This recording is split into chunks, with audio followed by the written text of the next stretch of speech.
자, 제목을 먼저 보시겠습니다. 개작두 뒤로 황제 청탁. 자, 이 개작두 하면은 문희상 새정치민주연합 비대위원장의 자주 쓰는 이야기인데, 자, 과거에 청탁한 사실이 드러났나 봅니다. 어떤 이야기인지 먼저 저희가 영상으로 과거 이야기들을 한번 꾸며봤습니다. 대한항공 땅콩 리턴은 재벌과 대기업 오너의 기업 사유화가 너무 당연시되어서 몰상식의 극치로 악화된 슈퍼 갑질의 대표적 사례라고 생각합니다.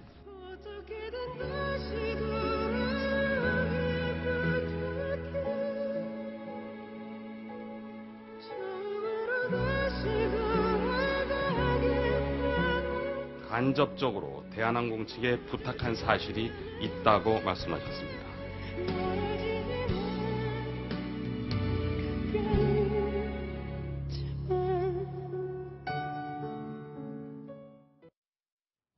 자, 국민으로부터 멀어지고 있는 문희상 비대위원장의 모습까지 확인을 해봤습니다. 자, 조수인 차장. 네. 지금 뭐가 문제가 된 건지, 그리고 간접 청탁을 했다는 얘기는 인정을 했는데 왜 거기까지만 인정을 한 건지 먼저 설명을 해주시죠. 네. 저도 어제 이 판결문을 보고 깜짝 놀랐는데요. 그러니까 문희상 비대위원장 부부가 그 문희상 비대위원장 그 처남과 지금 그 재산 다툼이 있어서 소송 중입니다. 예. 그래서 이 돌려줘야 될 돈을 산정하는 과정에서 이 부분, 그러니까 이 처남이 대한항공 조양호 회장의 도움을 받아서 취업을 했고 예. 얼마를 받았다. 이 돈을 산정하는 과정에서 그러니 문희상 위원장이 돌려줄 돈은 얼마다. 이렇게 산정하는 과정에서 이 문제가 예. 나는 결국에는 집안의 싸움, 재산 싸움이 났는데 그걸 밝히는 과정에서 예전에 도와준 일이 드러났다 이거네요. 그렇습니다. 예. 자, 화면을 보면서 그럼 설명을 좀 구체적으로 해주시죠. 예, 문희상 의원의 부인이 남동생 건물을 담보로 해서 돈을 빌렸습니다. 예. 그런데 정작 은행권에다가 돈을 갚지 못하니까 이 건물이 경매 처분이 되거든요. 그렇군요. 그랬더니 피해를 입은 동생은 내가 입은 손해를 누나가 돌려다오라고 하면서 소송을 제기했습니다.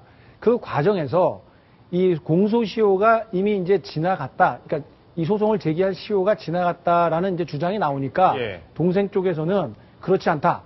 매형이 나를 대한항공에 부탁해서 취직을 시켜줘서 이자 쪽으로 그쪽에서 월급을 받게 했기 때문에 계속해서 이 사건의 시효는 연장이 되고 있었다. 예. 이런 주장을 펴면서 이번 사건이 불거지게 된 겁니다. 예, 그렇군요. 자, 법원 판결문 잠깐 볼 필요가 있습니다. 왜냐하면은 법원 판결문에 어떤 사실이 적시됐는지를 봐야 될 필요가 있기 때문인데요. 대한항공 회장 등을 통해서 문희상 피고가 처남 취업을 부탁을 했다. 이게 지금 판결문에 적시가 돼 있네요. 대한항공 회장은 계열사 대표에게 다시 취업을 부탁했다. 자, 이렇게 나왔는데 우리가 통상 취업을 뭐 부탁하고 이런 경우가 있겠지만 아까 문희상 비대위원장의 얘기를 들어봤듯이 갑질 이야기를 했습니다. 본인의 권력과 관련이 없는지 따져볼 필요가 있는 건데요. 자, 조수인 차장. 네. 아까 인정을 정확히 안 한 것 같이 보였습니다. 대변인이 나와서 얘기한 걸 보니까 간접 청탁을 했다 이렇게 설명을 했는데 이게 무슨 얘기인가요? 예, 문희상 비대위원장이 김성수 당 대변인을 통해서 밝혔는데요. 그러니까 간접적으로 부탁했다.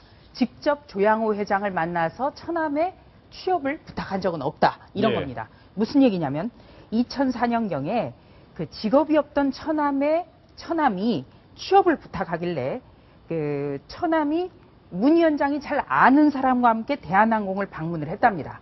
그래서 납품 계약을 요구를 했는데요. 대한항공이 거절을 했다는 게 이제 문희상 위원장의 그 설명입니다. 예. 그리고 조양호 회장이 어떻게 이것을 알고 미국에 있는 한 회사에 처남을 취업을 시켜줬다. 그러니까 내가 직접 관여한 건 아니라는 게 바로 문희상 위원장의 설명인데요. 이 문희상 위원장이 당 대변인을 통해서 해명을 하는 것도 좋아 보이지는 않습니다. 아니, 그거는 뭐 형식이야 어떻게 됐든 중요한 건 그 말을 믿을 수 있느냐 여부인데 문희상 위원장하고 조양호 회장하고 고등학교 동문 아닌가요? 네, 그렇습니다. 바로 문희상 위원장의 경복고 후배가 조양호 회장인데요.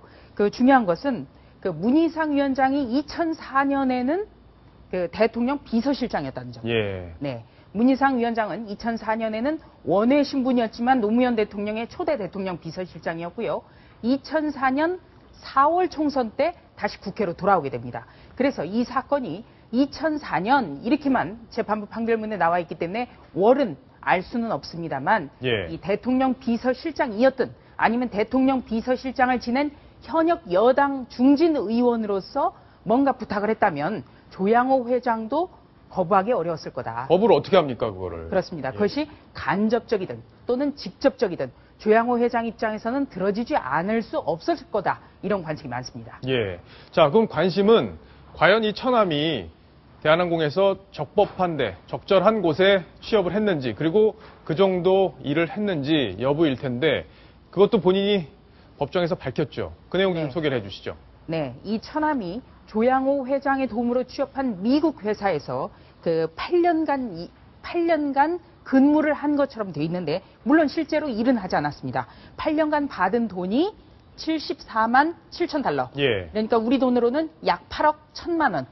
연간 1억 원 정도의 돈을 받은 겁니다. 예.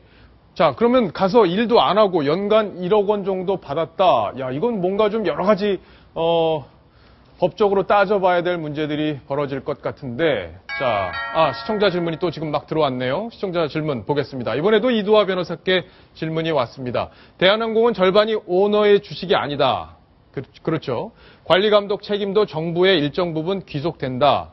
문희상 청탁건도 오너 배임의 책임이 없는지요. 자, 조금 어렵게 돼 있는데, 자, 다른 질문도 지금 막 들어왔네요. 공소시효가 끝났다는데 2004년부터 8년이면 2012년까지 받은 건데 아직도 공소시효가 남은 것 아닌가요? 또 제2자 뇌물공유죄가 포괄적 뇌물죄로 처벌은 안 되나요? 야, 굉장히 어려운 법률 용어 우리 시청자 여러분들이 이런 용어까지 다 지금 쓰고 계신데 이두화 변호사는 이거 다 알아들으셨겠죠? 예, 아주 전문적으로 이렇게 전문적인 식견이 있는 분들이 질문을 해주시는 것 같은데. 자, 그럼 두 가지인데요. 첫 번째는 조양호 회장의 배임이 성립되느냐. 왜냐하면 회사에서 일한 것도 없는데 8억이나 줬으니까 배임죄가 되느냐 여부를 물으신 거고, 두 번째는 뭔가 부탁을 하고 문희상 대표 입장에서, 비대위원장 입장에서 뭔가 부탁을 하고 대가로서 이걸 받은 거기 때문에 포괄적 뇌물죄가 아니냐. 이 두 가지를 물은 거거든요. 답변을 좀 해주시죠. 예, 우선 조양호 회장과 관련한 그 배임죄 성립 여부는요. 그 미국 현지 회사가 조양호 회장의 어떤 뭐 주식이나 이런 경영이나 관련해서 어떤 지배적인 지위에 있어서 예. 회사와 관련이 있고 그 회사의 책임을 져야 하는 위치에 있거나 아니면 또 이 한진과 그 회사가 관련이 있어서 일정 부분 책임이 인정된다고 하면요. 이 처남이 일을 안 하고 급여를 받아간 거니까 그런 전제 조건이 충족이 되면 배임죄가 성립될 수 성립이 있습니다. 된다. 예. 예. 그리고 두 번째로 사실 아까도 앵커께서 말씀을 해주셨지만 그 대한항공이라는 회사는 우리나라 국가에서 독점적인 지위를 좀 받은 부분이 있습니다. 예. 항로라는 걸 항상 심사를 해서요. 그 국토부에서 항로 심사를 해서 배정을 받거든요. 그렇죠. 거기에 있어서는 국가가 아주 우월적인 지위에서 그 부분을 결정해주기 때문에 그와 관련해서 사실 포괄적으로 현역 국회의원이든 여당 중진 국회의원이나 아니면 대통령 실장이면 이 부분에 영향을 미칠 수가 있기 때문에요. 예. 뇌물죄 부분도 문제가 될 수 있습니다. 자, 뇌물죄 그리고 배임죄 다 문제가 될 수 있다고 하니까요. 정부에서 어떻게 대응을 하는지, 검찰이 어떻게 처분을 할지 지켜보도록 하겠습니다. 마지막으로 조수진 차장께 질문을 할게요. 자, 개작도 들겠다 이렇게 큰 소리를 쳤던 문희상 비대위원장 지금 어떻게 평가를 해야 될까요? 그 부분에 대해서 문희상 비대위원장이 참 착잡하다는 얘기를 했는데요. 예. 그 정계 입문을 하고 지금 30년 가까이 됐는데 그동안에 한 번도 구설에 시달린 적이 없었기 때문에 정말 부끄럽다. 이런 얘기를 했고요. 또 아무리 임시 당대표지만 이 비상대책위원장으로서 무슨 말을 하더라도 당에 영이 서지 않는다. 예. 이 부분을 굉장히 더 우려하고 있습니다. 예. 자, 제 눈에 들보는 못 보고 남의 눈에 제 눈에 들보는 못 보고 남의 눈에 티끌만 본다는 말이 있죠. 바로 문희상 비대위원장 지금 이 말을 새겨 들어야 할 시기가 아닌가 싶습니다.